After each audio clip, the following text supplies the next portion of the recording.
நீங்கள் உணர்ந்து கற்றிருக்கிறீர்கள். நீங்கள் எப்படி படிச்சீங்கள்? அந்த படிச்ச முறைகளை கொஞ்சம் சொல்லுங்க. முறைகள் பொதுவா ம்.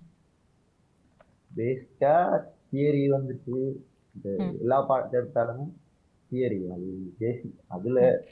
பெஸ்ட்டுக்கு அதை கிளியரா இருக்கும். ம்.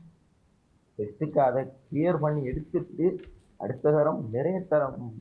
இப்ப நான் கொமர்ஸ் படிக்க ஒரு ம். பாடத்துக்கும் படி கூட சொல்லலாம். அந்த பிசினஸ் வந்துட்டா ம். அது கிளியர் ஆகுறதுக்கு நிறைய விஷயங்கள் இல்லை. ம். இப்ப நோட்ஸ் அது வந்துட்டு அடிக்கடி ரிமைண்டர் பண்ணி கொண்டிருக்க வேண்டிய விஷயம். ம். அது பாடமாக்குற விஷயங்கள் தான் அதுல கூட. ம். அது அந்த டைப்ல படிக்கலாம். அடுத்தது அக்கௌண்டிங் வந்துட்டு தியரியை ஒன்ஸ் விளங்கி எடுத்துக்கிட்டு ம். அடுத்தது கண்டினியூஸா பேப்பர் செய்யும்.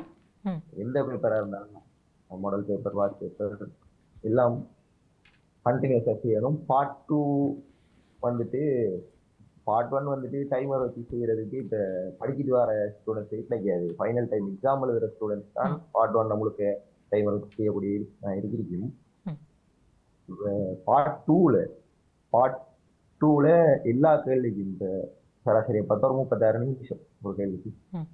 எல்லாம் இப்ப இன்றைக்கு ஏஎல் படிக்க வாரீங்க, இன்றைக்கு ஒரு விஷயம் படிப்பீங்க. இப்ப உதாரணத்துக்கு கணக்கிற்கு சமன்பாடு ஹிஸ்டரி படிப்பேன், அதுல இருந்தே ஸ்டார்ட் பண்ணீங்க.